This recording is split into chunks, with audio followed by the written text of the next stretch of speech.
उपजूनिया पुढती येऊ काला खाऊ दही भात वैकुंठी तो ऐसे नाही कवळ काही काल्याचे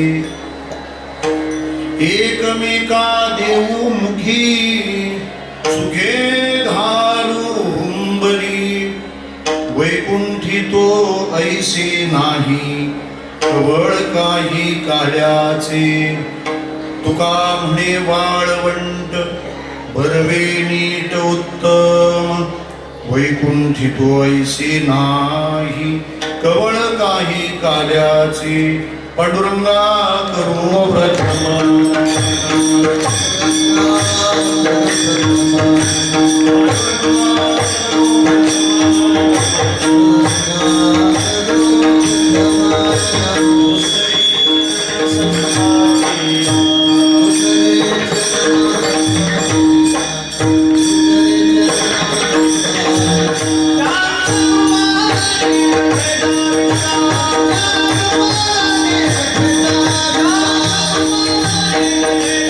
Krishna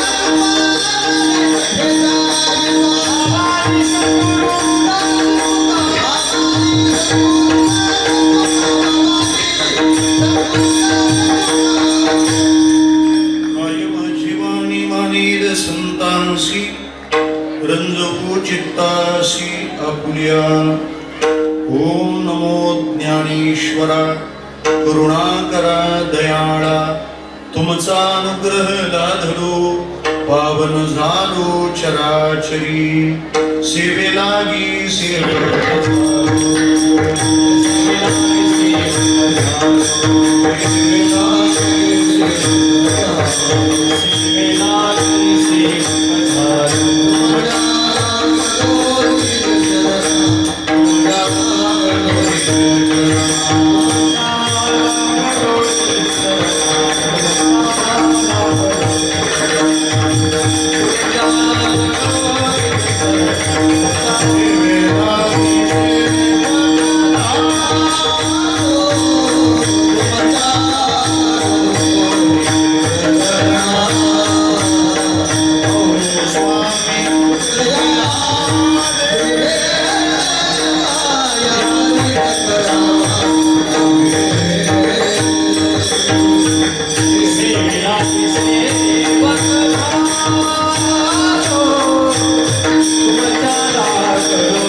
सद्गुरु श्री बाळूमामा महाराजांच्या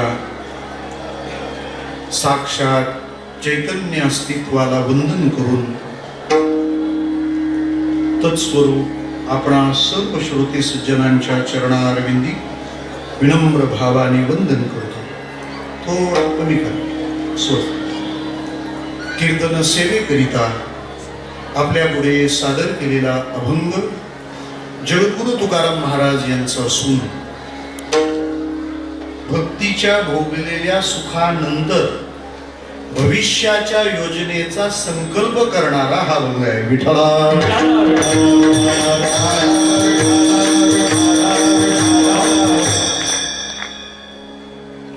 हे काल्याचे कीर्तन आहे. काल याचेच कीर्तन होते. पुढे विचारेल की काला म्हणजे काय. मला असं वाटतं तू ह्या पृथ्वीवर या मृत्यू लोकात का आला. क्वेश्चन टू से विचारूया स्वतःला. तू या पृथ्वीवर का आला. काला तू का आला इथे. फक्त काला घेता यावा म्हणून आला. आपण का आलो हे जर कळलं तर तुकाराम महाराज का येणार आहे ती कळेल. का येणार आहात. काला घ्यायचा आहे म्हणून. असा या अभंगाचा थोडक्यात भाव आहे. हाच अभंग घेण्याचं दुसरं कारण आहे. जेव्हा एखाद्या संतांचा पुण्यतिथी उत्सव असतो आणि त्या उत्सवाच्या समारोपाचा जो काला आहे त्या काल्यामध्ये खूप पर्याय असतील तर त्यात हाच अभंग घेतला पाहिजे असं मला वाटतं. त्याचं कारण पुण्यतिथी उत्सव म्हणजे त्या संतांनी आता समाधी घेतली. आता ते परब्रह्माशी एकरूप झाले. पण त्यांचा अभाव त्यांचा विरह आम्हाला सहन होणार नाही. त्यामुळं त्यांच्याकडून पुन्हा मिलनाचा आपण संकल्प करून घेतला पाहिजे. तो हा अभंग आहे की आम्ही आता जरी भगवत रूपाशी एकरूप झालो तरी आम्ही पुन्हा येणार आहोत. अक्कलकोटचे स्वामी महाराज म्हणतात ना, मैं अभी जिंदा है गया नहीं. विठ्ठला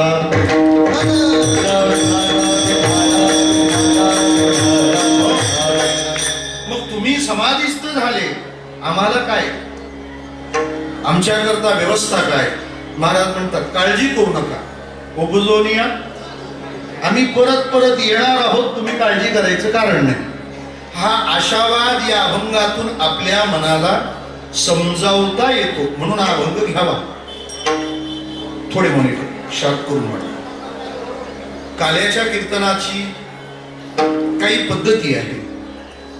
काल्याचा कीर्तनकार हा थोडासा बांधलेला आहे, तसा उपरण्यानेही, पण थोड्या नियमाने. आणि वारकरी संप्रदायाच्या ज्या ज्या परंपरा आणि पद्धती आहेत त्या काही कोणाला सुचलेल्या नाही आहेत.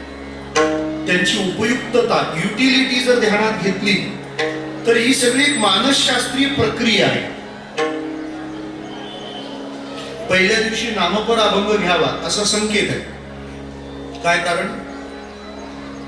एखाद्या व्यक्तीची प्रवृत्ती जर करायची असेल, त्याला वळवायचं असेल तर कठीण कठीण आधी सांगावं ना, मग सोपं सोपं सांगावं.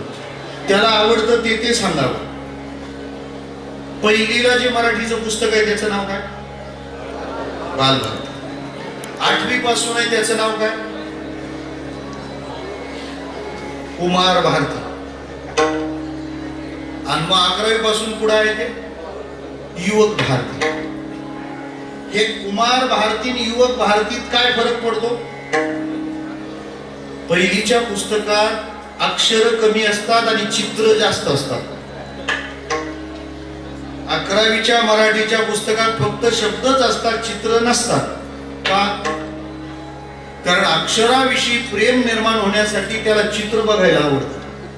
मग एकदा त्या चित्राच्या निमित्ताने तो पुस्तक हातात घेऊ लागला की हळूहळू चित्र कमी करत जायची, शब्द वाढवत जायची. हे ते शिक्षण मंडळ आपल्याकडून शिकलंय. विठ्ठल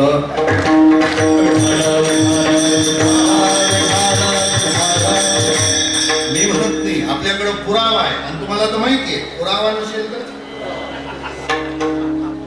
अवघड कोणी नकरी सांगता, सुलभ बहुता गोड वाटे.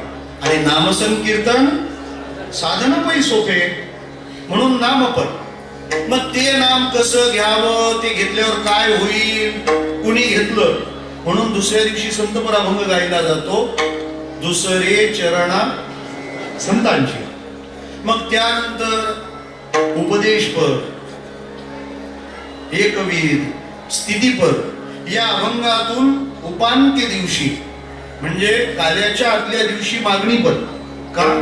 इतकी सेवा केल्यावर आमचं कल्याण होईल असं आम्हाला मागून ठेवलं पाहिजे, एक. आणि दुसरं, दुसऱ्या दिवशी प्रसाद जो मिळणार आहे त्याच्यात तुम्हाला काय पाहिजे, निदान 15 मिनिटं आधी तो ऑर्डर द्यावी लागते ना. आपण 1 दिवस आधी ऑर्डर देतो, आम्हाला हे पाहिजे. म्हणून जागरच्या दिवशी मागणी पर अभंग असावा. मग काल्याच्या दिवशी कृष्ण का सांगावा? त्याचं कारण, लोक म्हणतात सप्ताह करून काय देव भेटणार आहे का? आता हे तू हप्ता खाऊन जगतो, तुला काय माहिती सप्ताह करून देव भेटणार आहे? श्रोते हो, सप्ताह करून देव नाही भेटत असला तरी आम्हाला चालेल. कारण सप्ताह देव भेटण्यासाठी असं मानू नका. देव भेटला पाहिजे असं वाटण्यासाठी पहिला सप्ताह, की त्याच्यावरून माझं काहीतरी अडतंय, काहीतरी अपुरेपणा आपल्याला जाणवला पाहिजे, त्याच्यासाठी हा सप्ताह असतो. आणि मग वेगवेगळ्या कारणाने वेगवेगळ्या रुचीच्या माणसांना आकर्षण निर्माण करण्यासाठी वेगवेगळ्या प्रकरणातले अभंग घ्यावे. सप्त्यातच घ्यावे असं नाही, कीर्तनकारांनी नेहमी वेगवेगळे अभंग घ्यावे. एकाच अभंगावर महाराष्ट्र दर्शन करू नये. विठ्ठला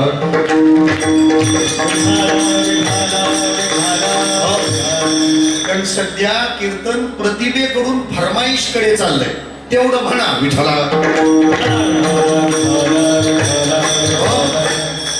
वारकरी संप्रदाय नाविन्याचा प्रेमी आहे.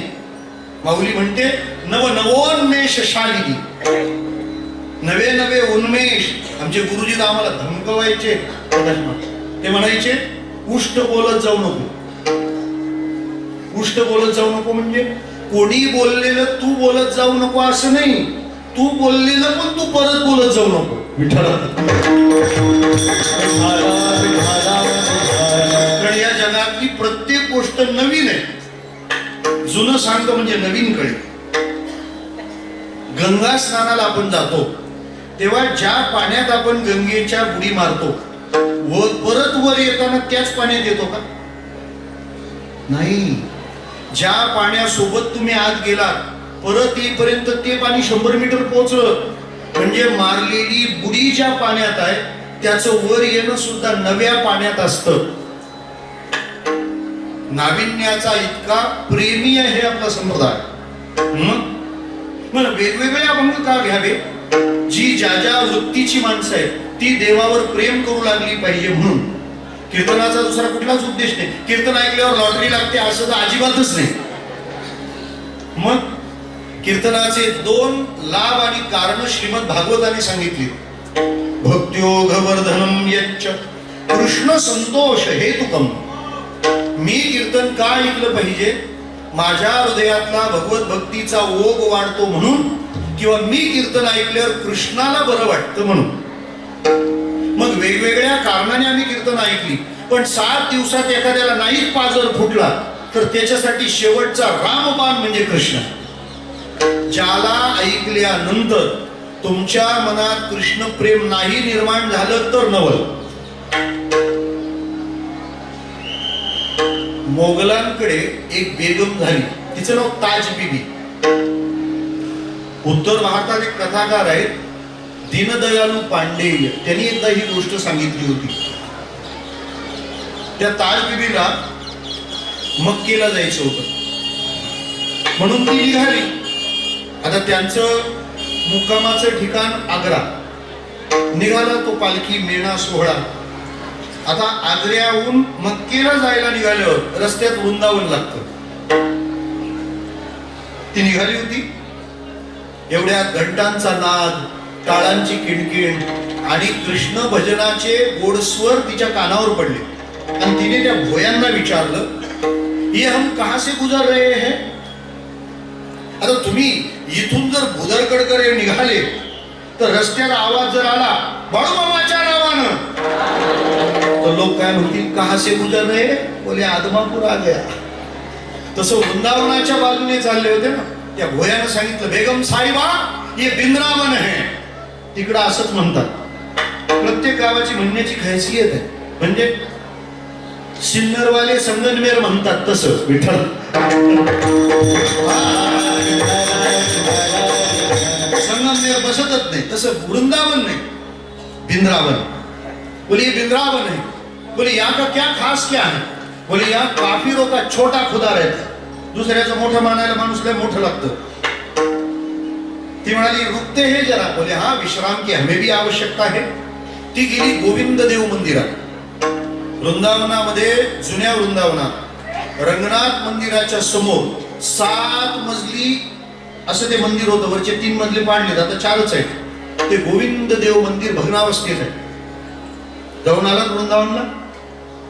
गेलं पाहिजे. 50 नंतर माणसाने घरी थांबायचंच नाही, फिरतच राहायचं. आपण आणि भारतासारख्या देशात जन्माला आलोय, काय कमी आहे आपल्याला? आपण फिरलं पाहिजे. आपण फिरायला गेलं की आपल्याला बरं वाटतं, आणि आपण फिरायला गेल्यावर घरी पण बरं वाटतं. ही फिरायला जाते, हिची सून 10 दिवस स्टेटस ठेवते, फिलिंग व्हेरी हॅपी. ती तिकडून टाकते फेसबुकला, दरड कोसळली. ती त्याला कमेंट करते, एन्जॉय. दरड एन्जॉय, एंड जॉय होईल विठ्ठला. त्या रंगनाथ मंदिरात ती आली आणि भगवान रंगनाथाचं ते दिव्य स्वरूप निहाळू लागलं. आता ह्या बासरीवाल्याचं एक वैशिष्ट्य आहे, त्याच्या नेटवर्क मध्ये आलं की हँडसेट हॅक होतो. पाहिल्या वेध लावी वैसे जीवी जडो, तुझे श्रीमुख सुंदर शुभकांती नागर. तुझे श्रीमुख सुंदर कुसुम शुभकांती नागर. असे पिता मनोहर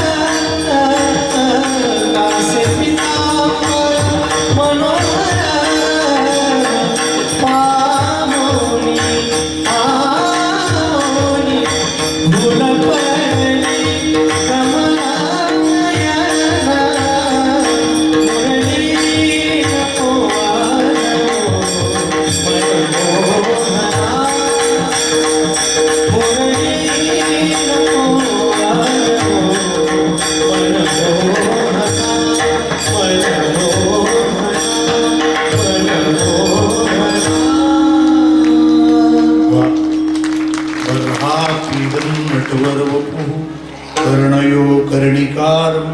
बिभ्रद्वास कनक कपिशम वैजयंतींच माला रंध्रान वेणोरधर सुदयान पूरयन गोपवृंदै वृंदारण्यम स्वपदरमणम प्राविशत गीत कीर्ती.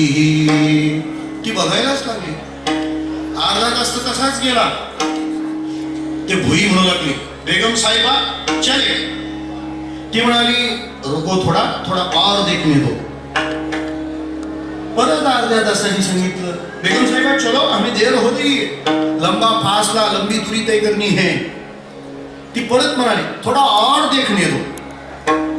भोयाच्या लक्षात आलं काय, आपण याच्या जाळ्यात सापडलो. इंटरनेट. हा, नेट म्हणजे जाळ, इंटर म्हणजे त्याला जाळ्यात सापडणं म्हणतात. ती म्हणाली थोडा और रुको थोडा और रुको. भोयानं सांगितलं अपनी फ्लाइट 3 बजे है, 2 घंटे पहले जाना पड़ता है एयरपोर्ट पे. ती म्हणाली देखो ना कितना सुंदर है, देखो ना कितना सुंदर आहे. म्हटल्यावर भोयाच्या लक्षात आलं गडबड काय झाली. तो भोई काय म्हणाला, बेगम साहिबा अपना खुदा इससे सुंदर है. ती पण बेगम होती. ती म्हणाली इससे सुंदर होगा, ऐसा सुंदर नहीं हो. मला सांगतो, आग्र्याहून मक्केला जायला निघालेली ती बेगम वृंदावनाच्या पुढे जाऊ शकली नाही. ज्यांनी मंदिरं पाडली त्यातल्या बादशहाने तिच्या अंतःपुरामध्ये, तिच्या पॅलेसमध्ये कृष्ण मंदिर बांधून दिलं. हा त्यांच्यात घडलेला विपरीत इतिहास आहे. पुढे जायला निघाली मक्का, मग वृंदावनात थांबली. पण कृष्ण पाहिल्यावरती म्हणते मक्का जाऊ, मक्का जाऊ. अरे मक्का जाऊ विठ्ठल.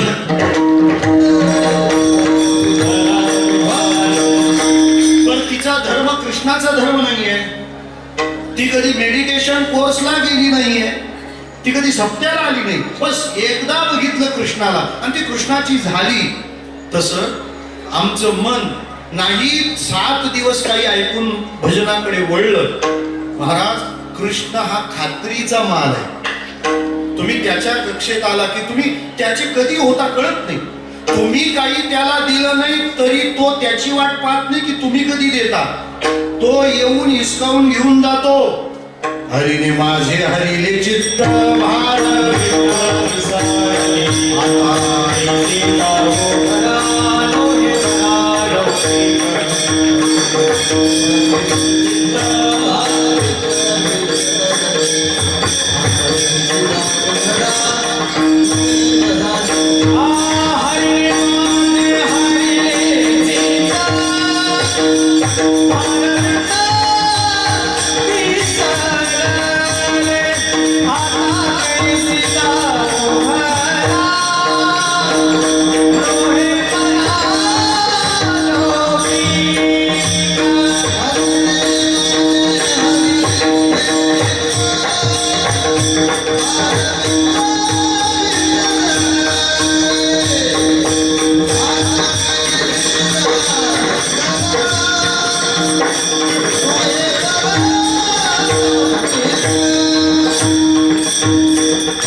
संतांना माहिती होतं पुढे अशा केसेस होणार आहेत. त्याचं लिहून ठेवावी आधी नोट्स. फेरी आता कैसी जाऊ घरा, असं वाटावं मनाला घडावं म्हणून कृष्ण सांगण्याची रीत आहे. हे एक कारण झालं. सत्याच्या शेवटी काला का सांगितला पाहिजे, कारण आपण ज्या उपासना पद्धतीचा आश्रय केलाय ती उपासना पद्धती ज्यांच्या नावाची आहे त्यांचं नाव घ्यावं लागतं.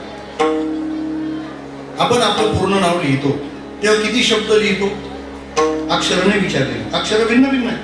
शब्द 3 लिहितो. आपलं नाव, वडिलांचं नाव आणि तिसरं. काहींच्या मध्ये इतकी लिहितात की त्याचं नाव कोणतं तेच समजे ना. विठ्ठल ऐका, नाव लिहायला जर घेतलं तर कसं लिहितो. समजा पंजोबाचं नाव लिहायचं असेल तर पंजोबा, खापर पंजोबा आडनाव. आजोबाचं लिहायचं असेल तर आजोबा पंजोबा आडनाव. वडिलांचं लिहायचं असेल तर वडील, आजोबा, आडनाव. आपलं लिहायचं असेल तर आपण, वडील, आडनाव. आपल्या मुलाचं लिहायचं असेल तर मुलगा, आपण, आडनाव. नातवाचं लिहायचं असेल तर नातू, मुलगा, आपण.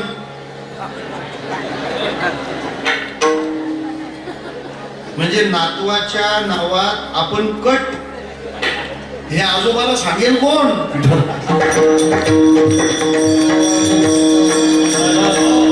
तो जन्माला आल्यावर म्हणतो आजोबा मी नातू.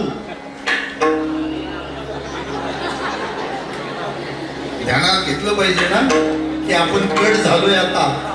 ठाईच मैसुनी कराय आवडी अनंत आळवावा.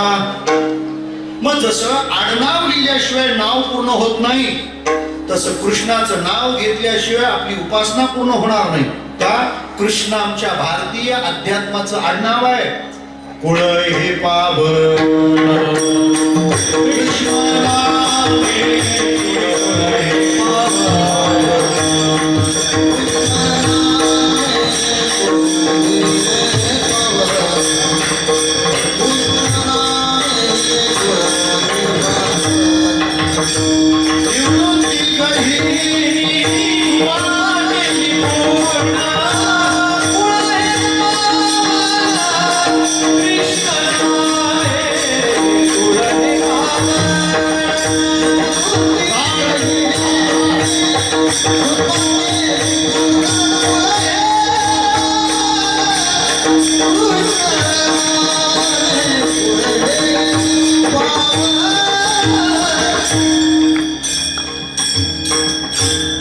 टाळाच्या बाबतीत टाळाटाळ करू नका. महाराज म्हणतात कुळ हे पावन कृष्ण नामी. म्हणून काल्याच्या दिवशी कृष्ण सांगण्याची पद्धती आहे. त्याची दोन कारण मी आपल्याला सांगितली. अभंग जगद्गुरु तुकाराम महाराजांचा आहे. या अभंगातून महाराजांनी संकल्प सांगितलेला आहे.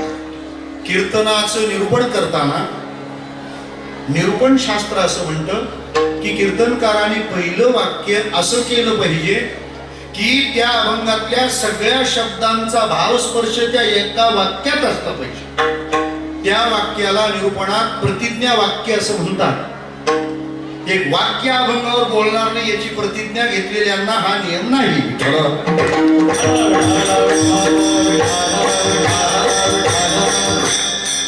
ऐका श्रोते हो, काय या अभंगातली भूमिका आहे?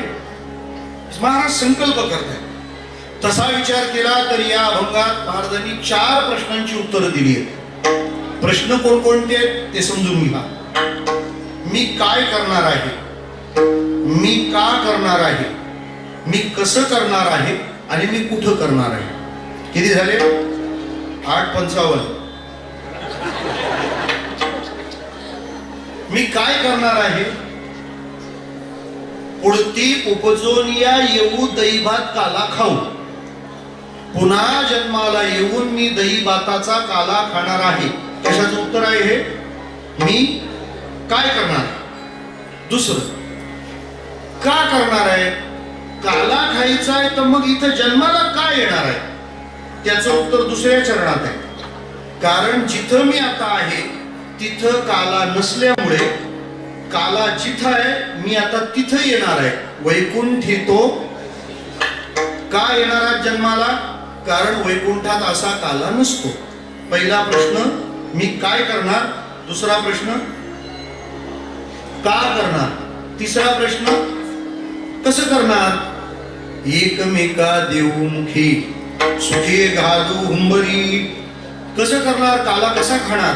एकमेकाला भरवत भरवत तो खाणार. मग याचा गुगल ऍड्रेस लोकेशन पाठवा. कुठं करणार. तुका म्हणे वाळवंट. विठ्ठला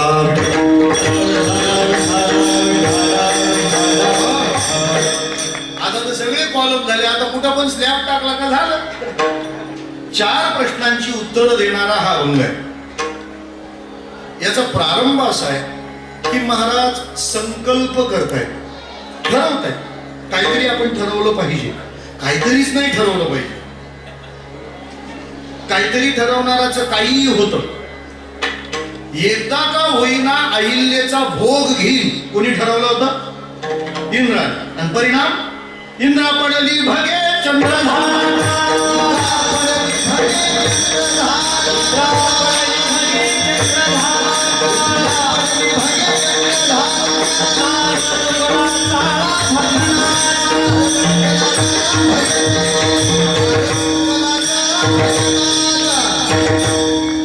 काय ठरवलं पाहिजे?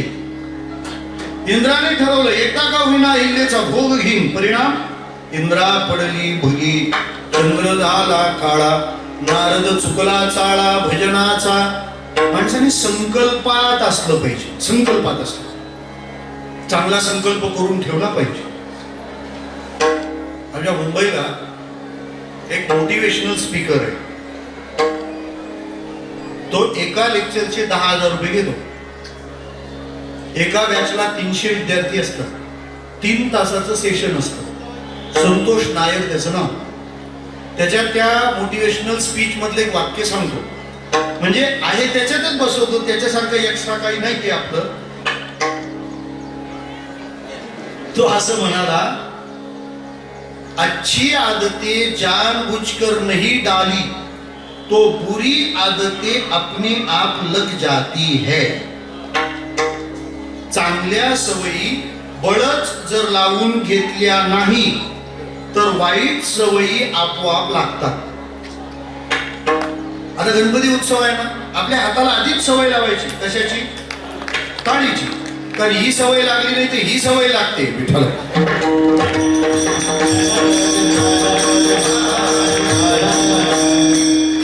आमच्याकडे काही भागात गणपतीच्या पुढे जुगार बसतात. काय करावं? बरं आता गंमत सांगतो. जुगार खेळणं ही दुर्बुद्धी आहे आणि गणपती ही बुद्धीची देवता आहे. काय योगायोग आहे? म्हणजे बुद्धीच्या समोर काय? दुर्बुद्धी. चांगल्या सवयी लावून घ्या. भजनाची सवय लावून घ्या, जपाची सवय लावून घ्या, सेवेची सवय लावून घ्या. नाहीतर त्याच्या वेगळ्या सवयी लागल्याशिवाय राहणार नाही. चांगले संकल्प करून ठेवा. संत वाङ्मयात तर कितीतरी रचना आहेत ज्यात त्यांनी संकल्प केले. सांगू आपल्याला, भजन आणि भक्तीशिवाय साधूच्या जीवनात दुसरं काहीच नाही. त्यामुळे त्यांचा भूतकाळ, त्यांचा वर्तमान काळ आणि त्यांचा भविष्यकाळ भक्तीचा असतो. महाराजांना विचार, तुम्ही उपजून या पुरती हे भविष्यातलं सांगता, तुमचं वर्तमान काय, तुमचं भूत काय, की ज्याचा परिणाम तुम्ही भविष्यात असा निर्णय घेतला? महाराजांना विचारा तुमचं मागचं काय. महाराजांनी त्याचं वर्णन केलंय. मागे बहुता जन्मी, मागे बहुता जन्मी,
नारायणगडचे एक टाळकरी होते.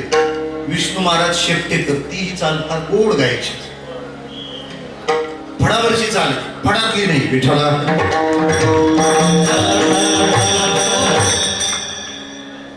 मागे बहुता जन्मी, मागे बहुता जन्मी हेची करीत आलो आम्ही भवतापशमी दुःखे पिढीले निवू त्या गरजो हरीचे पवाडे मिळवू वैष्णव वागडी. आमचा भूतकाळ काय देवाचं भजन करायचं. पण आता काय करायचं ठरवलंय. दिनरजनी हाची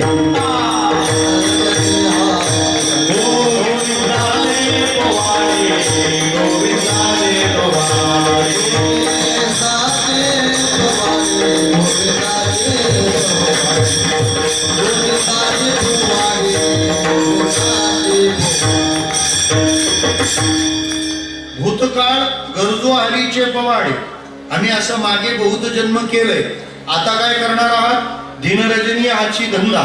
महाराज तुम्ही भूतकाळात भक्ती सुख भोगलं, तुम्ही वर्तमान काळात भक्ती सुख भोगताय. मग आता तुमचा भविष्यातला प्लॅन काय.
काय तुम्ही ठरवणं फार महत्वाचं आहे.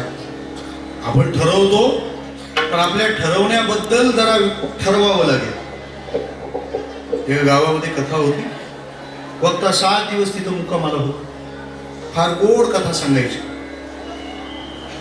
एक दिवस एका गृहिणीने महाराजांना सांगितलं, महाराज चहा घ्यायला घरी या, माझा नवरा व्यसनी आहे, त्याला मार्गदर्शन करा, त्याचं व्यसन सुटलं पाहिजे असं प्रबोधन करा आणि मदिरापान नाही करायला पाहिजे. तुम्हाला सोपं सांगतो, जो माणूस भगिनीवर लक्षात घ्या, आपला नवरा जर दारू पित असेल तर त्याचा आपल्यावर अजिबात प्रेम नाही असं समजा. त्याने 14 फेब्रुवारीला किती गुलाब आणले तरी का, त्याचं जर आपल्यावर प्रेम असतं तर आपल्यातून लवकर निघून जाण्याचं औषध तो घेत नसता. हा साधा विचार. आता सरकार त्यांच्या त्यांच्या पातळीवर प्रयत्न करतं, पण त्याला फार यश येईल असं नाही. कारण मी एक बातमी वाचली होती, कुर्डुवाडीत व्यसनमुक्ती अधिकाऱ्याचा अति दारू पिण्याने मृत्यू. विठ्ठला विठ्ठला. व्यसन संपवायचे असतील ना तर कीर्तनावर सोडून द्या सगळं. अरे आमच्या एखाद्या साधू महात्म्याने एक तुळशी माळ गळ्यात घातली की सगळी व्यसन बांधली. किती सोपी गोष्ट आहे. त्यामुळं इतर चळवळींवर खर्च करण्यापेक्षा सप्त्याला अनुदान द्यायला पाहिजे. तुमचं सगळं काम इथून होतं, पण तसं होत नाही. कारण असं म्हणतात सप्त्याला चांगला पैसा लागतो. विठ्ठला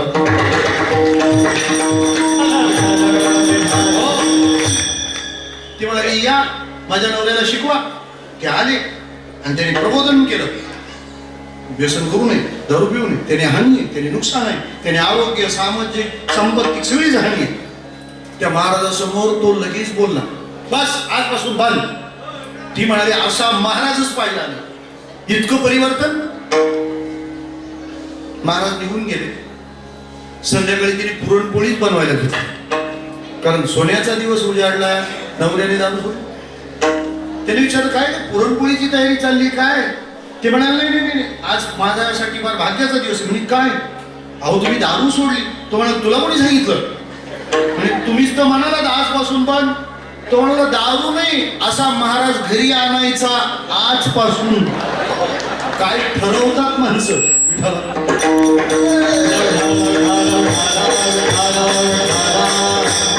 काय ठरवलं पाहिजे. तुकाराम महाराज काय ठरवतात ते पहा, त्याच्यावरून आपण ठरवू. उपजोनिया पुढती येऊ, मी दैवात काला खाण्यासाठी पुन्हा जन्माला येणार आहे, हे ठरवलंय. कोणी? तुकाराम महाराजांनी. पण महाराज इथं दोन गोष्टी आहेत. काय करणार आहात आणि त्याच्यासाठी काय करावं लागणार आहे. काय करणार आहात? काला खाणार आहात, पण त्याच्यासाठी करावं काय लागेल? पुन्हा जन्माला यायचं. बर, काला खाण्यासाठी पुन्हा जन्माला येणार असाल तर काल्यात सुख आहे हे आम्हाला माहिती आहे, पण जन्माला येण्याचं दुःख आहे हे तुम्हाला माहिती आहे का? अहो या दुःखाला कंटाळतो त्याला साधक म्हणतात. पै भव स्वर्गा उबगले, मुमुक्षु योग ज्ञाना वळघले, उडती नयो यया निघाले पैजा जेठ. या जन्म मरणाला कंटाळून, या दुःखाला जाणून पुन्हा इथे येणार नाही अशी शपथ आणि पैज घेतो त्याला साधक म्हणतात. श्रोते हो, पुन्हा जन्माला यायचं नाही असं साधक म्हणतो. आणि तुकोबाराय म्हणतात विठ्ठला विठ्ठला. मला माहिती का जन्माला येणं काय आहे? ज्ञानेश्वरीच्या ओव्या पहा. पण दाव्याच्या आधी किंवा जन्म मृत्यू जरा व्याधी दुःख दोषानुदर्शनम, मातेची उदर कुहरी पचोनी विष्ठेच्या दाथरी, उकडोनी नवमास वरी जन्म जन्मोनी मरती, विष्टालेप चौकडी नाकी तोंडी कृमी किडी, गर्भवासाचे दुःख गाणे कवणापुढे सांगावे. या सोनोग्राफी ओव्या आहेत. कारण ते मशीन निघायच्या अगोदर ही वर्णन आहे. आपण समजलात काय भारतीय तत्वज्ञानाला? इतका बारीक विचार कुणीच केला नाही. आईच्या उदरात काय परिस्थिती असते त्याचं वर्णन आहे. मी तर म्हणतो त्यांचं जुनं आपल्या नव्याला चॅलेंज आहे. मी तुम्हाला सोपं सांगतो, एक लक्षात आणून देतो. मला शिकलेली माणसं भजनाला लावायची. झोपडीतली भजन करतील, बंगल्यातले हवप झाले पाहिजे. विठ्ठला नरेंद्र महाराज माझं म्हणणं आहे काय, शेठ लोक कीर्तनकार झाले पाहिजे, नाही तर कीर्तनकार तरी शेठ झाले पाहिजे. जाऊ दे. तुम्ही ज्याला जन्मतारीख म्हणता म्हणजे ती कसली तारीख आहे? बोला. जन्मतारीख म्हणजे कसली तारीख? आपला जन्म झाला ती तारीख. मग त्या तारखेच्या आधी तुम्ही नव्हते का? बरं होते तर मग जिवंत नव्हते का? आईच्या उदरात आपली क्रीडा सुरू असते, तेव्हा का तो गेलेला असतो का? तो जन्माला आलेलाच आहे. तुम्ही जन्मतारीख जी लिहिता ती जन्मतारीख नाहीये. तुम्ही लोकांना बघितलं, लोकांनी तुम्हाला बघितलं, ती तारीख आहे. आपण जिवंत असतो, क्रीडा करतो. उलट त्या उदरातल्या अर्भकाने, त्या गर्भाने आईला पोटातून लाथ मारल्यावरच तिला ऑल इज वेल वाटतं. हे सांगायला कोणी इडियट कशाला पाहिजे विठ्ठल? आणि ते तीन असले तर मी चौथा समजा. म्हणजे आपण आईच्या उदरात असतो तेव्हा जिवंत असतो. ज्ञानेश्वर महाराजांनी 750 वर्षापूर्वी सांगितलंय, आपला जन्म आईच्या उदरात केव्हा झाला हे दातया म्हणजे ब्रह्मदेवाला सुद्धा कळत नाही. त्यामुळे आम्ही जिला जन्मतारीख म्हणतो ती आपली जन्मतारीख नाहीच आहे. मुळात आपला जन्म केव्हा झालाय ब्रह्मदेवाला सुद्धा कळलं नाही. इतके आपण ऍडव्हान्स आहोत. तुम्हाला काय वाटले धोतरवाले म्हणजे विठाला?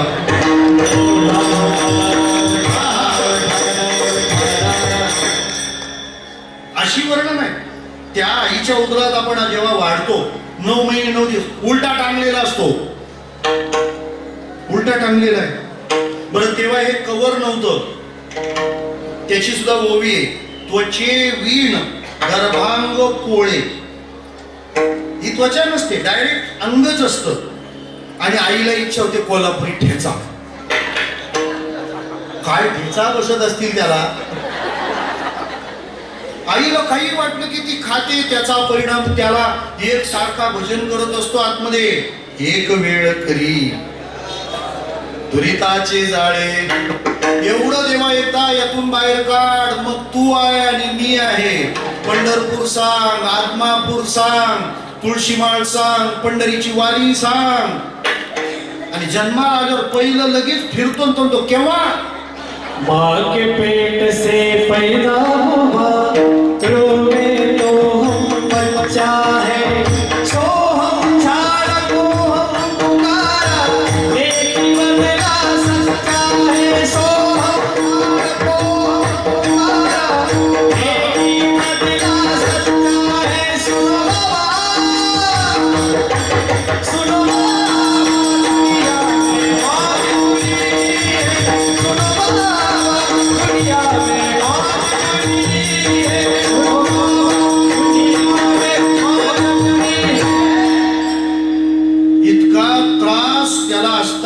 तो देवाला विनवणी करतो, मला बाहेर काढ देव, मला बाहेर काढ. मज सोडवी दातारा कर्मापासून दुस्तरा. लक्षात घ्या, आपण भजन करतो म्हणजे पुण्य वगैरे करतो असं नाही. आपण भजन करतो म्हणजे देवावर उपकार करतो असं नाही. आपण भजन करतो म्हणजे जे लोन काढले त्याचे हप्ते फेडतोय. तू मला दुःखमुक्त कर आणि मग मी भजन करीन. त्यामुळे नामस्मरण म्हणजे लय पुण्य असं काही म्हणण्याचं कारण नाही. हे प्रॉमिस केलेलं आहे, हे आपण घेतलंय ते फेडतोय एवढंच. मग इतक्या वेदना तिथे आहेत. संतांनी अजून डीपली त्याचं वर्णन केलंय. उपजोनिया पुरती येऊ सांगतोय मी आपल्याला. प्रथम केला गर्भीवास, दुःख भोगिले नवही मास. त्याच्यातला पण त्यांनी क्लायमॅक्स सांगितलंय. येताची कर्मजाळ, तुझी मान अडकली. जन्माला येताना याची मान अडकली. मग त्यावेळेला डॉक्टर त्या मुलाच्या बापाला येऊन विचारतात, अवघड आहे आता. म्हणे काय? येताची कर्मजाळ. मग आता तुम्हाला बाळ पाहिजे का बाळाची आई पाहिजे? कळतच नाही. जन्म चालू आहे का मृत्यू चालू आहे? काय विचारलं जातं? आई पाहिजे का बाळ पाहिजे? काय उत्तर देतो तो बाप? आई मेली तर मरू द्यायची, बाळाला वाचवा. बरोबर आहे. बाबा महाराज सातारकर म्हणायचे, हा बाळंत शब्द फार गमतीचा आहे. एक तर बाळ नाही तर अंत, तिला म्हणतात बाळंत. स्त्री बाळाला जन्म देत नाही, ती स्वतःलाच पुन्हा जन्म देते. एक तत्ववेत्ता म्हणाला, आपल्या शरीरातलं एक हाड मोडल्यावर किती वेदना होतात, तसं बाळाला जन्म देतानाच्या वेदना किती आहेत. एका वेळी आपल्या शरीरातली 21 हाडं मोडली तर जितक्या वेदना होतील तितक्या वेदना बाळाला जन्म देतानाच्या. आता मला आयांना एवढंच सांगायचंय, एवढ्या वेदना सहन करून ज्याला जन्माला घातलंय त्याला असे संस्कार द्या की त्याने आता लोकांना वेदना नाही दिल्या पाहिजे. विठ्ठला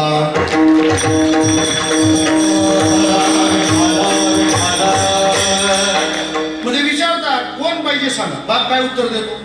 बाळ पाहिजे. तो काय म्हणतो? ते उद्या मारायचं तर आज मारा पण तिला वाचवा. श्रोते हो, आपल्या वेळेला हा प्रश्न जर आपल्या पप्पाला विचारला असता तर आज आपण आत्मापुरात नसतो. काय जन्माच्या प्रोसेस मध्ये मृत्यूशी गाठ. बरं एवढ्यावर दुःख संपत का?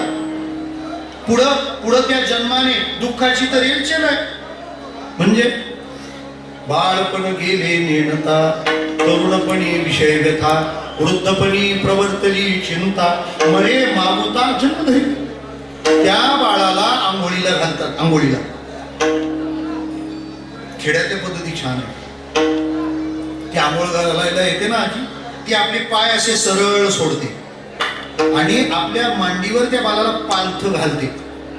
काय आंघोळ असते खरं. शाही स्नान तेच, फक्त कुंभमेळा नाही एवढंच.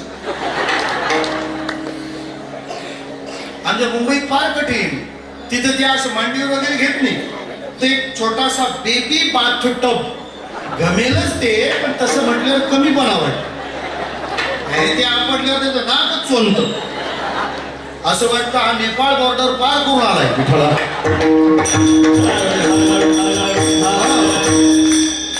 मग त्या बाळाला आंघोळ घालायची असते. पण ते बाळ असतं 10 दिवसाचं आणि त्याला आंघोळ घालणारी 100 वर्षाची आजी. बरं पाणी गरम आहे का थंड आहे हे चेक करायला ती हात घालते त्या पाण्यात. ती कातडी 5-10 दिवसाची आणि थर्मामीटर अहो ती विस्तव चुलीतून हाताने बाहेर काढते. इतकी निवड आणि ती म्हणते टाकाल गरम येतं काहीच नाही. पहिला तांब्या त्याच्या पाठीवर गेला ना सर्व देव नमस्कार. ते पोरगा असं ठणाणा बोलत तर सांगता येत नाही. बाळपण बर ते दुसऱ्या तांब्यापर्यंत रडायचंच विसरतं. का? त्याला भीती वाटते. रडलो दुसरा तांब्या आला तर. मला काय म्हणायचं आहे, एवढी दुःख ज्या प्रक्रियेत आहेत तुकाराम महाराजांनी ती प्रक्रिया स्वीकारली आहे. कशासाठी?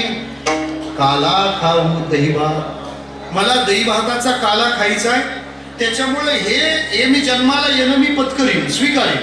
आता प्रश्न असा आहे, माणूस जेव्हा एखादं दुःख स्वीकारतो तेव्हा त्याच्या मागे मोठा लाभ असला तर ते स्वीकारणीय आहे.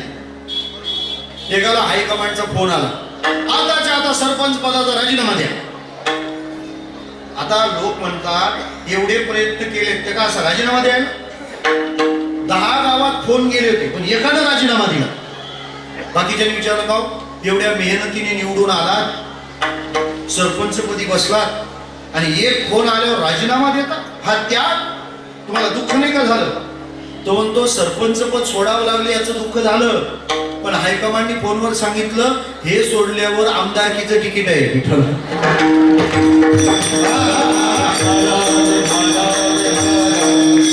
सरपंच पद सोडणं हे दुःख आहे, पण कशासाठी सोडलंय? जर आमदारकी मिळत असेल म्हणजे आता आहे ते सोडण्यातल्या दुःखापेक्षा नवीन जे मिळणार आहे त्याचं सुख अधिक असेल तर. महाराज म्हणतात जन्माला येण्याच्या दुःखापेक्षा काल्याचं सुख मोठं आहे, त्यामुळं मोठ्या सुखासाठी छोटं दुःख स्वीकारावं. बरं आणखी सोपं सांगतो. UPSC MPSCच्या परीक्षेला पोरं बसतात, कसली अभ्यास करतात, 2-2 वर्ष खोलीत कोंडून घेतात आणि मग त्या वेळेला इतर मुलं मात्र वरातीत धांगडधिंगा घालत असतात. मला सांगा आपल्या वयाची मुलं जेव्हा मस्त उड्या मारतात नाचतात त्यावेळेला आपल्याला अभ्यास करायचं म्हणजे किती दुःख आहे की नाही दुःख? आणि जिथं तिकडं मस्त नाचतात त्याला विचारलं का रे बाबा तू नाचायचा आनंद सोडून हे दुःख का पत्करतो? ते म्हणाले त्या सुखात त्यांना आता होऊ द्या सुखी, पण एकदा मी कलेक्टर झालो का आयुष्यभर मला नाचायचंच आहे, त्याचं काहीच खरं नाही. असे प्रत्येक गावात एक मायकेल जॅक्सन आहे. कोणतीही वरात निघाली की त्याला फोन करतात, अरे तू आहे कुठं, तुझ्याशिवाय काय मजा आहे का? असा उलटा सुलटा नाचतो दुसऱ्याच्या वरातीत की गावाला टेन्शन आहे, याची निघेल का नाही सांगताच येत नाही. काय बरं, मग दुसरे जेव्हा सुख भोगतात तेव्हा मी दुःख भोगण्याचा निर्णय घेतला, कारण हे दुःख भोगल्याने मला जे पुढे मिळणार आहे ते मोठं आहे. क्षणभरी आम्ही सोसले वाई, क्षणभरी आम्ही सोसले वाई, सारे अमित क्षणभरी आम्ही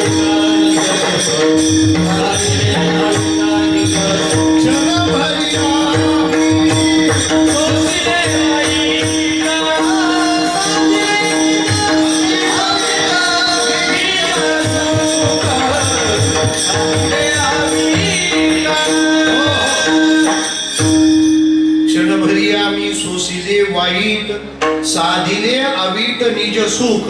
आम्ही गर्भवास का स्वीकारला? त्याचं पहिलं कारण, जो काला खाणार आम्ही आहोत त्या काल्याचं सुख गर्भवासाच्या दुःखापेक्षा काय आहे?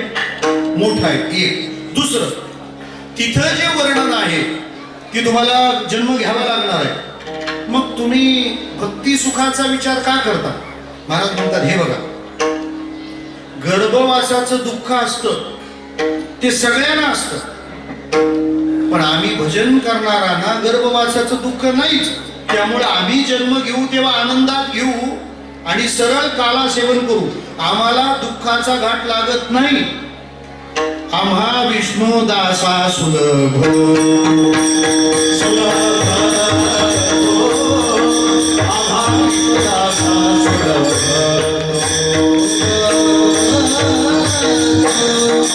आम्हा विष्णू दासा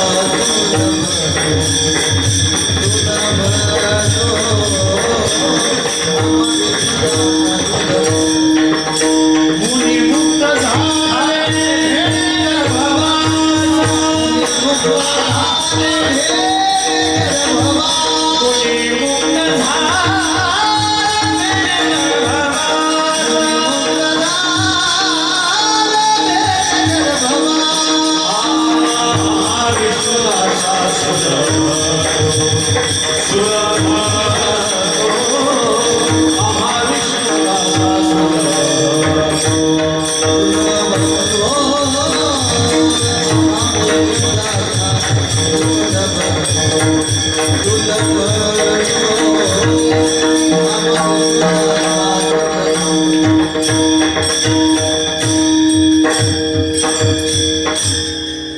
आपण कलम शिवाय बोलतच नाही. घ्या दंडविधान. मुनी मुक्त झाले बेणे गर्भवासा. मननशील लोक म्हणाले आम्हाला जन्माला नाही यायचं, कारण त्यांना भीती वाटते जन्माला येण्याची, गर्भवासाची. आम्हाला भीती वाटत नाही का? आम्हा विष्णू दासा सुलभ होतो. मग आम्हाला गर्भवास सोपा आहे, तर मग तो करून काल्याचं सेवन हे सुख आम्ही भोगणार. किती कारणं झाली? 2. तिसरं कारण आहे, ज्याला युक्ती माहिती आहे ना त्याला फार सोपं जातं. एका डॉक्टरांची गाडी बिघडली, त्याने एका मेकॅनिकला फोन केला, म्हणे हे जरा बघ काय आहे ते. तो आला, त्याने बोनट वर केलं, परत ठेवलं आणि त्याने सांगितलं 200 रुपये पडतील. ते डॉक्टर म्हणाले मी एका पेशंटचे 20 रुपये घेतो, तू गाडीचे 200. मेकॅनिक म्हणाला मग माणसं बरी करतात तशी गाडी बरी करा, मी चाललो. तेव्हा ठीक आहे घे 200 रुपये घे, पण ते काय ते पहा. त्या मेकॅनिकने ते बोनट असं वर केलं, हातोडीचा एकच ठोका मारला, गाडी स्टार्ट. आता मात्र ड्रायव्हर त्या डॉक्टरना राग आला. ते काय म्हणाले, काय एकच तो ठोका होता, हे 20 रुपयाचंच काम होतं, तू घेतले किती? 200. तो म्हणाला हो, ठोका मारणे हे काम 20 रुपयाचं आहे, तो ठोका कुठं मारायचा याचे 190 रुपये. म्हणजे ती कठीण गोष्ट तुम्हाला युक्ती जर येत असेल तर सोपी असेल. बरं आणखी सोपं समजा, इथून हा फोंडाघाट खाली उतरला गेला की कोकणात. कोकणातली मुख्य फळं 2, आंबा आणि फणस, त्या जोडीला काजू. तो फणस आहे ना, खायचं म्हटलं की बरं वाटतं. बरोबर बोला, कठीण काय? त्याला कापायचं कुणी? बरं, तो फणस म्हणजे असा आहे की कापा बर का. हा, हे झाकली मोठ 6 लाखांचीच रावली. हे फक्त ज्यांचं 5G चालू आहे त्यांच्यासाठी होतं विठाला.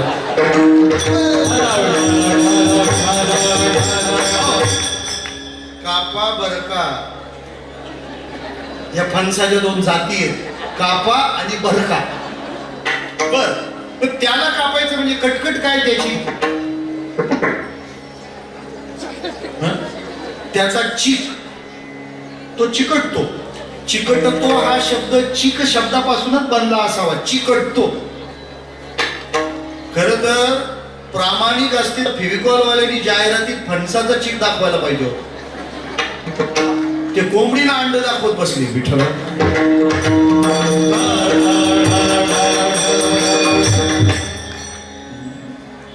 परत कापायचं म्हणजे फारच ते गर नको असं वाटतं. पण जो हुशार माणूस आहे ना, तो ती रिस्क घेतो. काय करतो?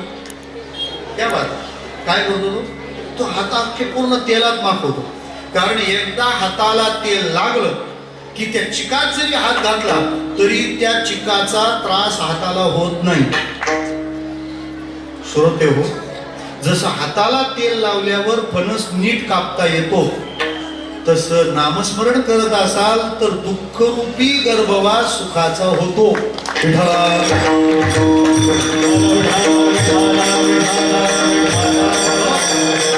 महाराज म्हणतात आम्हा भय चिंता नाही धाक, जन्म मरण काही एक, झाला इहलोकी परलोक, आले सकळीक वैकुंठ, जन्म घेतानाच्या त्रासाचा धाक नाही.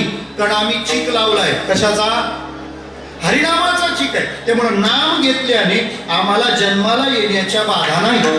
ठीक आहे, आले जन्माला, काय खाणार आहात? दही आणि लाही एकत्र केलीये तो काला. हे दही लाही म्हणजे, खरं तर दही आणि लाही म्हणजे देव आणि भगवंत आहे. देव आहे दही आणि जीव आहे लाही. विठ्ठला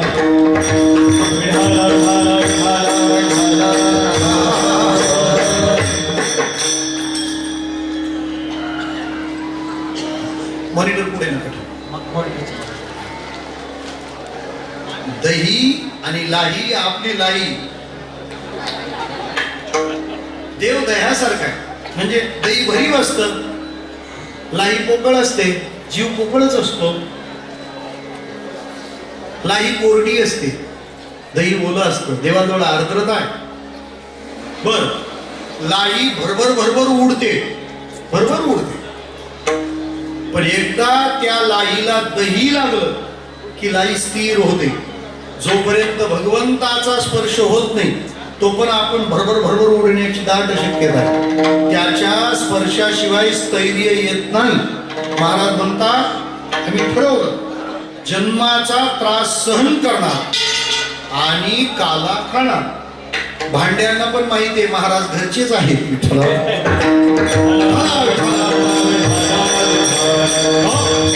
पण महाराज एक प्रश्न आहे आमचा. कोणता? तुम्ही दही भाताचा काला खाण्यासाठी जर जन्माला यायला निघाले, मग तुम्ही आता जिथं आहे तिथं काला नाही का? वैकुंठी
जावयाचे. म्हणजे महाराज येऊ म्हणतात तर कुठून येऊ? आम्ही वैकुंठवासी. महाराज मुळात वैकुंठाला येणंच इतकं अवघड आहे. महाराज वैकुंठातून येणं म्हणतात. वैकुंठाला येणं वेगळं आणि वैकुंठाहून येणं वेगळं. वैकुंठात यायला तप लागतं. कुठं जायचं असेल तर काय करावं लागतं ऐका. स्वर्गात जायचं असेल तर स्वर्गात जायचं. असू द्या नका त्रास घेऊ. यज्ञैरिष्ट्वा स्वर्गतीं प्रार्थयन्ति. जैसी शतमख संपत्ती स्वर्गीची. 100 यज्ञ केले की माणूस स्वर्गात जातो. ब्राह्मणाच्या पोटी 100 जन्म घेऊन ब्रह्मकर्म केले की माणूस ब्रह्मदेव होतो. का शत एक जन्मा जो जन्मोनी ब्रह्मकर्मा करी तोची ब्रह्मा अननोय. मग वैकुंठाला कोण जातो? बॅनरवाला पाठविल तो. कोणी मेल्यावर ते वैकुंठवासी लिहितात. इतके हलकेत काही शब्द. काही वै स्व ख्री बू पै झाले. वैकुंठा जावया तपाचे सायास लागे जीवानाश करणे बहु. त्या वैकुंठाला गेल्यावर महाराज म्हणतात मला भजनाला यायचंय. आणि भजन आदमापूर वैकुंठ तुलना केली तर जास्त मत वैकुंठाला नाही आदमापूरला पडतील. वैकुंठाशी आम्हा नवद हाड हरी वास दे पंढरी सर्व काळ. तिथं भजन आहे. तिथं काय भजन आहे? तिथं कुठं काळ आहे? तिथं मामा आम्हाला प्रसाद देणार आहेत. आम्हाला इथंच यायचं आहे. पण महाराज काय खायचंय तुम्हाला? कवळ काही काल्याचे.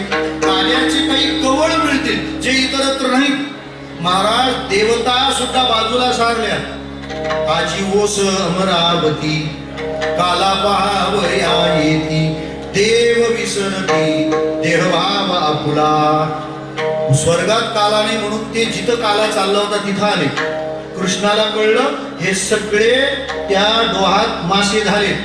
काल्याची आशी देव जळी झाले मासे. देवाने सांगितलं हे बघा आज कुणी हात धुवायला बेसिनवर जायचं नाही.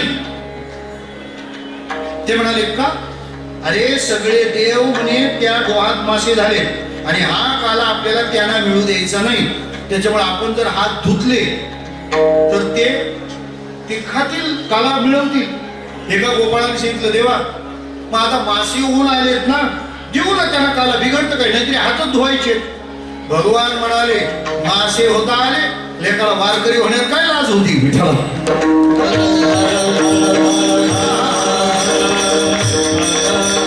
एकाला म्हटलं मा घाल तो नको लोक बुवा म्हणतील मग तुला का बाई म्हणतील.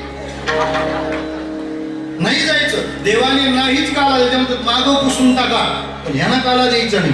इतका दुर्लभ काल आहे. ब्रह्मदेव एका रांगेत घुसले. एकदा नारदाने सांगितलं काला खायचा आहे ना तसं जाऊ नका. ते ब्रह्मपद बाजूला ठेवा. अभिमान बाजूला ठेवा. मस्त वारकरी वेश धारण करा. मोठा टिळा लावा.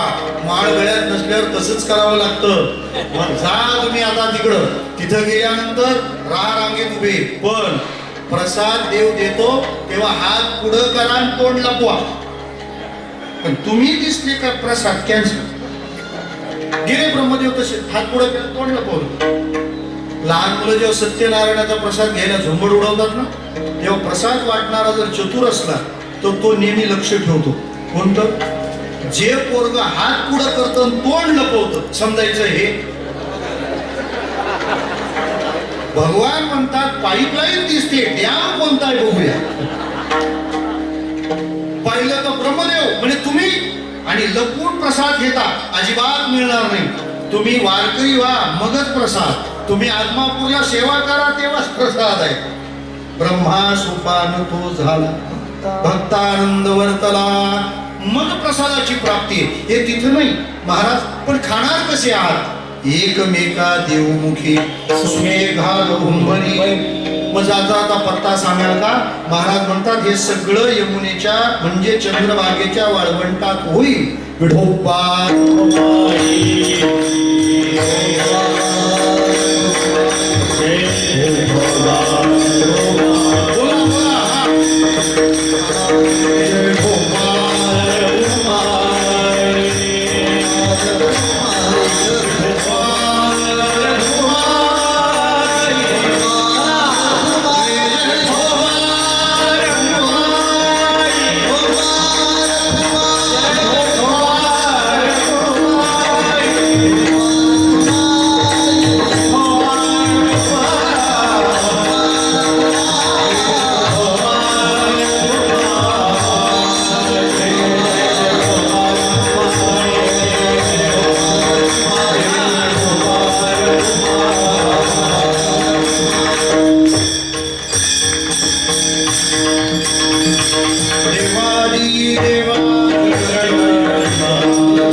बाललीला सांगायची.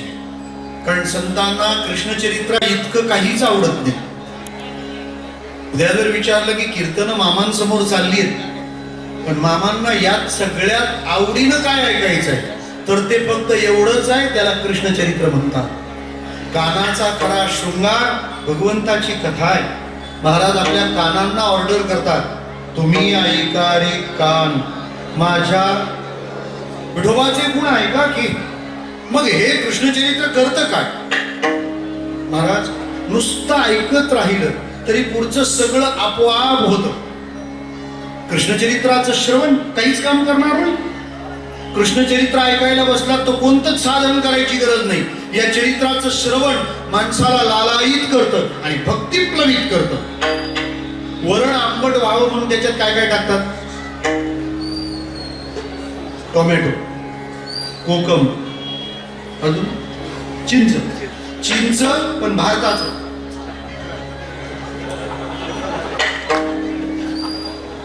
ती चिंच ना फार छान असते. त्याच्यात दोन प्रकार आहेत. ती कच्ची असते ना, पोरं फार मजा घेतात. मीठ मसाला सोबत घेऊन जायचा, ती चिंच पाडायची, अशी करकन मोडायची. इतकी आंबट असते ती कच्ची असताना. ती चिंच अशी घ्यावी. पिकलेली असते तर त्याच्यात दोन प्रकार आहेत. एक ब्राऊन कलरची असते आणि थोडी दुसरी हिरवट राहते. ते टर्फल कुस्करून बाजूला काढायचं आणि मग तो जो अगदी आंबट भाग आहे तो असा घ्यायचा आणि दातांमध्ये करकून चावायचा. काय झालं? मलाच बोलता येईना, तुमचं काय झालं? जी चिंच मी दाखवली नाही, तुम्ही बघितली नाही, मी दिली नाही, तुम्ही खाल्ली नाही, तरी तोंडाला पाणी आलं. महाराज चिंच नुसती ऐकल्याचा एवढा परिणाम आहे, चिंचेचा जर एवढा परिणाम आहे तर कृष्ण ऐकण्याचा काहीच परिणाम नाही होणार का?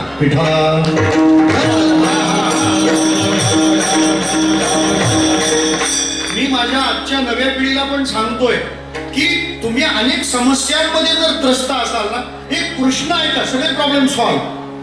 तर कालियाने जेव्हा विळखा दिला होता, काय केलं कृष्णाने तेव्हा?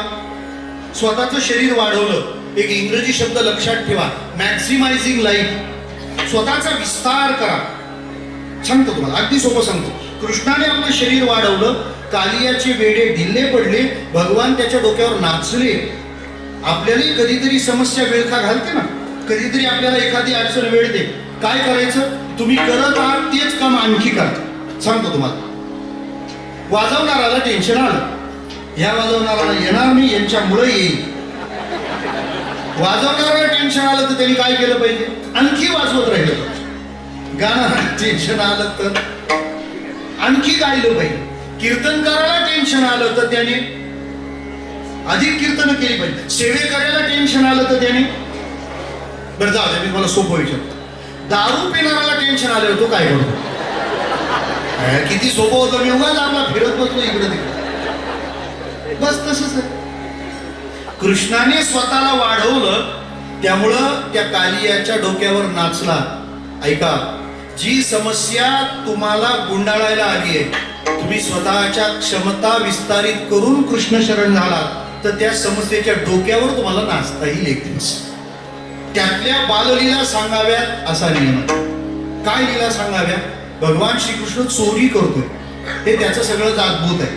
म्हणजे चोरी करणं पाप आहे आणि पापाचं वर्णन करणं पाप आहे. कृष्णाने काय केली? चोरी. आणि ती मी आता तुम्हाला वर्णन करून सांगणार आहे. म्हणजे मला काय लागेल? काय लागेल? चोरी पाप आहे आणि पापाचं वर्णन करणं पाप आहे. कृष्णाने चोरी केली आणि ते मी वर्णन केलं तर मला काय लागेल? पाप. असं बोलेल त्याला पाप लागेल. आता नवल केवढे नकळे कान्होबाचे कोडे.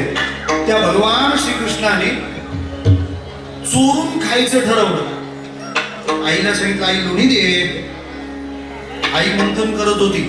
आईने सांगितलं, थांब, मंथन झाल्याशिवाय लोणी नाही, कीर्तन झाल्याशिवाय भोजन नाही.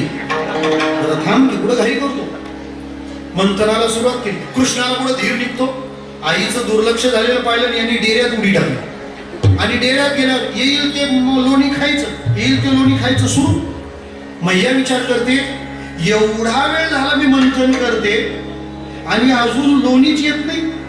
10 वर्ष कीर्तन ऐकतो ना, अजून बिना माळेचाच विठ्ठला. मंथन झाल्यावर थोडं तर लोणी यायला पाहिजे ना. आता हा बाबा काय चाललंय खातोय. मैयानं शेजारणीची मदत घेतली. अगं म्हणे सकाळपासून मंथन चाललंय, ते लोणीच येत नाही. ती म्हणाली एक काम कर, गार पाणी टाकून बघ.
कृष्ण म्हणतो आता काही खरंच नाही. दिवसभर ढगाळ हवामान असल्यामुळे सोलार चालत नाही, तसं झालं. बरं आता काय करावं? त्या गार पाण्याने लोणी आलंच नाही. ती परत गेली. म्हणे आता दुसरा उपाय सांग. ते गार पाणी टाकलं जमलंच नाही. आमच्याकडे एक आजी आहे, दाढ दुखीवर औषध देते. ते औषध कानात घालायचं, त्याच्याने दाढ दुखायची बंद होते आणि कान दुखायचा चालू होतो. सारी माणसाचे उपाय असे राहतात. आता गरम पाणी टाक. गरम पाणी टाकलं तरी पण लोणी येत नाही. एवढ्यात एक दुसरी गवळण आली. ती म्हणते हे टेक्निकल फॉल्ट नाहीये. म्हणाले मग काय झाले टोने, तुझ्या डेऱ्याला कोणाची तरी चिटूक झालीये. असं बाहेर चर्चा चालली होती. डेऱ्यातला काय म्हणतो माहिती, माझ्या आईला कळतच नाही का एवढा मोठा चेटका हात असतो, कोणाच्या बापाची चिटूक व्हायची. एवढ्यात एक दुसरी गवळण आली. ती फार हुशार होती. MA केलं होतं लॉजिक मधून. ती आली म्हणाली काय खुळचट कल्पना आणि अंधश्रद्धा. काय म्हणता तुम्ही, जादू? हे मॅजिक नाही, इथं लॉजिक आहे. त्याला काय लॉजिक? म्हणे जर गोळा लोण्याचा मोठा असला तर तो बुडालाच राहतो. बऱ्याच गोळ्यांच्या बाबतीत असं होतं. मग लगेच पाया वर केल्या मैयाने पूर्वी कराव्या लागत होत्या. आणि जो हात घातला त्या डेऱ्यात, बाबाची शेंडी हातात आली आणि शेंडी सकट कृष्ण बाहेर, अँटेना सकट टीव्ही. मैया म्हणाली कन्हैया आज, अरे मी मंथन करत होती, या रवीनं तुझं डोकं फुटलं असतं. मग भगवान म्हणतात आई तुला खरंच काही कळत नाही का, डोक्यावरच्या रवीचा मी बाप आहे, ही रवी माझ्या डोक्याला काय करेल. पण कृष्णाला एक अंदाज आला, कॉन्फिडन्स, आपल्याला कार्यक्रम जमवू शकतो, बाहेरच्या तारखा घ्यायला हरकत. मंडळ स्थापन केलं, चौर्य विद्या प्रसारक मंडळ. कोणती विद्या? कृष्ण अध्यक्ष, बलराम दादा उपाध्यक्ष. बरं कॉलेज असं काढलं, सगळ्यांनी ज्यांचे फॉर्म बाद केले त्यांना ऍडमिशन. बाकड्या, बोबड्या, पिंद्या, सुदाम्या सगळ्यांनाच घेऊन निघाला कृष्ण. त्या गोकुळ वृंदावनात चर्चा, आज कोणाकडे जाणार. बरं गवळणीला लई त्रास वाढला. एका गवळणीने तर सांगितलं कृष्णा आडाणी गवळणी आहेत म्हणून चोरी जमते, जमलं तर कधी आपल्याकडे येऊन दाखवा, हे माझं व्हिजिटिंग कार्ड, MA PhD. भगवान म्हणाले हा आता हे चॅलेंज एक्सेप्टेड, स्वीकारलं. पेल्याला सांगितलं तिच्या घरी रात्री जायचंय, तिने काय मॅनेजमेंट केलंय बघून ये जा, 10च्या आत आपल्याला संपवायचंय, झालं का. दिलं पाठवून.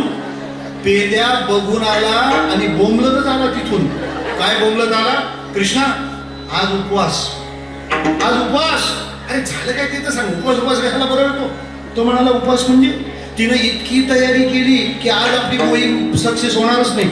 म्हणाले का, अरे एरवी लोणी खाली असतं ते तिने माठात ठेवलं, एरवी माठ खाली असतो ते शिंक्यावर ठेवलंय, एरवी शिंक्यावर माठ असतो त्यावर तिने झाकण ठेवलंय, एरवी झाकण असतं तिने त्यावर पाणी टाकलंय, त्याच्या माठाच्या खाली खाट ठेवली आणि बसली पाच वाट. आता काय करतो बोल. भगवान म्हणाले तू अजिबात काळजी करू नको, का आपल्याजवळ एक युक्ती आहे. म्हणे काय, एक काम कर, जा आणि कमळ घेऊन ये. गेले पेंद्या गोपाळ 2024 ला आणलं. मग ते कमळ घेतल्यानंतर ते म्हणाले आता याचं काय करायचं. त्यावेळेला थांब जरा, त्याचं मूळ फेकलं आणि त्याचं फुल पण फेकलं. मध्ये धरला काय, देठ. ते देठ घेऊन निघाले. पेंद्या म्हणाला कृष्ण जरा साईडला आहे. कार्यकर्ते जिंदाबाद म्हणत असले तरी नेत्याला कळलं पाहिजे ना अजेंडा काय असला. नुसता झेंडा अजेंडा. तिने एवढी तयारी केली, तू नुसता पोकळ देठ घेऊन चालला. पेंद्या वेट, का घेतला देठ ते तुला कळेल थेट. पण आता गवळणीच्या घराचं गेट, तिथं भेट. पेंद्या म्हणतो काना युअर ग्रेट. जाऊ दे आता काय झालं. निघाले ते ट्रेन तिथपर्यंत. तिथं गेले, ती घोरत पडली होती, आगोरी नव्हती. पेंद्या म्हणाला कृष्णा थांब, ही तो घोरते. भगवान म्हणाले पेंद्या गप. खरा हुशार माणूस असतो ना, तो अडचणी नष्ट करत नाही, अडचणींना मार्ग बनवतो. Convert problems into opportunity. समस्येचं रूपांतर संधीत करावं आणि संधीचं सोनं करावं. बरं झालं ती घोरते, का तानपुरा चालू असला की सूर सुटत नाही. भले खर्च तर खर्च केली तयारी. ते तर बरंच उंच आहे. ते म्हणा ती असू दे. मध्ये सगळ्यांनी असं कोंडाळं केलं, ह्युमन पिरॅमिड म्हणतात त्याला. मजबूत खाली थांबले, मध्यमवर, सडपातळवर आणि त्याच्यावर कृष्ण. आपल्या सगळ्या प्रयत्नांवर मामांचं अधिष्ठान असणं म्हणजे गोपाळावर कृष्ण असणं. सगळ्यात वर ते पाहिजे. वर कृष्ण चढल्यावर पेंद्याला टेन्शन होतं, कारण नकाशा त्याने बघितला होता. पण तिचं लॉजिक काय होतं माहितीये ना, ते जे ताट आहे आतलं लोणी खायचंय तर ताट काढावं लागणार. आणि शिंकाळ्यावरचा नियम असा आहे, झाकण जर काढायचं असेल तर त्याने तिरपं करावं लागतं. आणि झाकण तिरपं झालं की त्याच्यात काय आहे, पाणी. ते पाणी झाकण तिरपं झाल्यावर खाली पडणार. ते पाणी खाली पडणार म्हणजे हिच्या अंगावर पडणार, हिच्या अंगावर पडणार म्हणजे ही उठणार, ही उठणार म्हणजे कृष्णाला धरून कुठणार. कुठं नार गेली होती विचारानी, पण तिला माहितीच नाही हे सॉफ्टवेअर कसं आहे ते. कृष्णाने काय केलं माहिती, ते म्हणाले चला आपली निशाणी आणा. ती काय कमळ नाही, ते कमळाचा देठ ते आणा. आता तो देठ मधून पोकळ असतो आणि कमळाचं ते मेन फुलावरच आहे, बाकी देठ तसा. तो देठ घेतला आणि तो मधून पोकळ. त्या देठाचं एक टोक सोडलं ताटात आणि दुसरं पकडलं ओठात. पंप सुरू केला.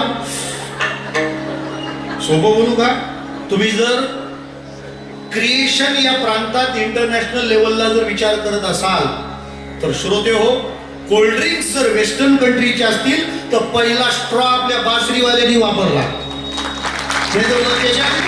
स्ट्रॉ काय असतो तो, हे एक स्ट्रॉ म्हणून समजून घ्या. ते सगळं पाणी पिऊन घेतलं. आता ताटली का म्हणा, तिरपं केलं, बाजूला काढलं आणि जे गोळे तिथूनच खायला विलगला. सगळ्यांना खायला घातलं. ते झाकून परत तसंच ठेवलं आणि संघटना परत गेली. आता ही सकाळी उठली, काय तिने तर पत्रकार परिषद, प्रेस कॉन्फरन्स. का मिरॅकल, जे कधीच झालं नाही ते आज घडलंय, अद्भुत चमत्कार. पत्रकारांच्या काय झालं, आजपर्यंत सगळ्या गवळणींच्या घरी चोरी झाली होती पण माझ्या घरी कृष्ण चोरी करू शकला नाही. एक ज्येष्ठ नागरिक गवळण आली तिथं. त्यांनी तिला कॅमेऱ्यापासून असं बाजूला ओढलं. तू कसं काय म्हणू शकते. ते म्हणते तुम्ही अडाणी गमवसा करू नका. मध्ये मी त्या ताटावर पाणी ठेवलं होतं, मग ते काढायला पाणी अंगावर सांडणार, मग आपल्याला कळणार. म्हणे ताटातलं पाणी आज गळालंच नाही म्हणजे कृष्णाने लोणी खाल्लंच नाही. ते म्हणाले हे तुला वाटतं ठीक आहे, पण तरी तू ते उचकून पाहिलंस का. ते म्हणले ते उचकून बिचकून बघायची गरज नाही. म्हणाले का तुला काही डाऊटफुल वाटतं का. डाऊटफुल नाही, फुल ऑफ डाऊट. तुला बासरीवाल्याचा अजिबात अंदाज नाहीये.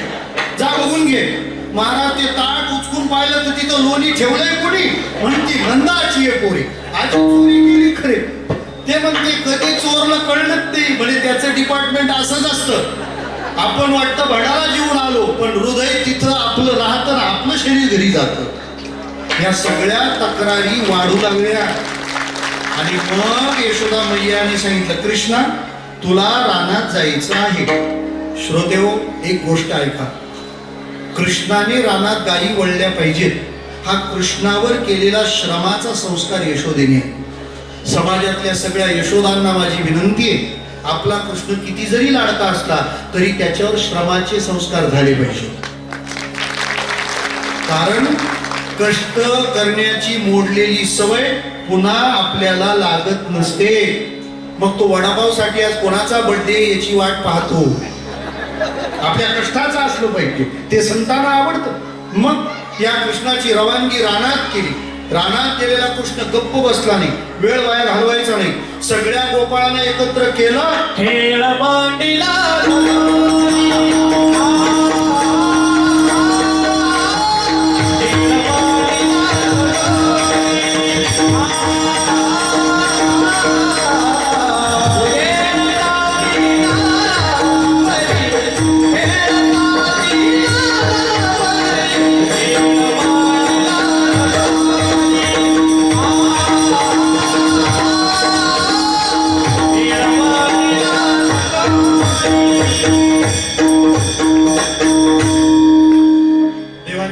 ऑलिम्पिक लांबून जमणार नाही, तुम्ही वेळेत गेले पाहिजेत. त्या सगळ्यांनी दमल्यानंतर सरला दम पांगले पाय, अजून पोरा वळसी गाय, कडकी सोडियेल्या मोठा, आजीचा दही काला गोमटा. भगवंताने सगळ्यांना कमळाकार बसवलं आणि आपल्या हाताने प्रत्येकाला स्वतः घास भरवला. देवाने आपल्याला घास भरवणं म्हणजे काला आहे. तो काला आपल्याला पचला कसं ओळखावं, त्याची सोपी खूण आहे, प्रसाद असतो प्रसन्नता. आपल्या चेहऱ्यावरची कधीही नष्ट न होणारी प्रसन्नता हार बाळूमामांचा काला प्रसाद आहे. शृंगवेत्रे च कक्षे वामे पाणमस्न कवलम तत्फलान्यकुलीषुः तिष्ठन्मध्ये सुपरि सुरदो हासयन्नर्म विश्वे स्वर्गे लोके मिषति बुभुजे यज्ञ भुक्वाल कुंडली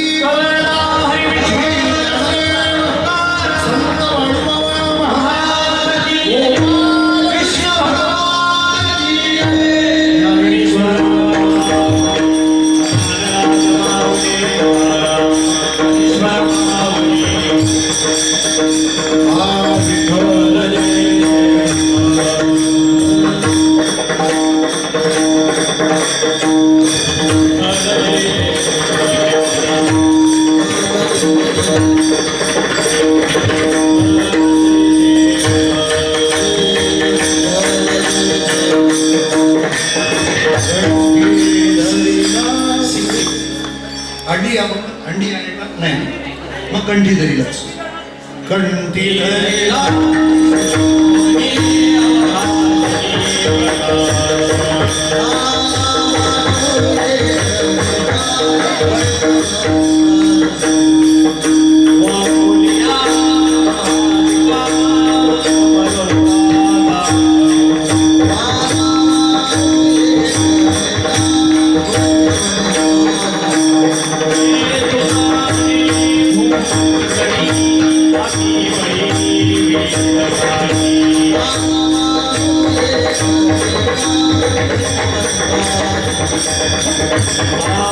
Holy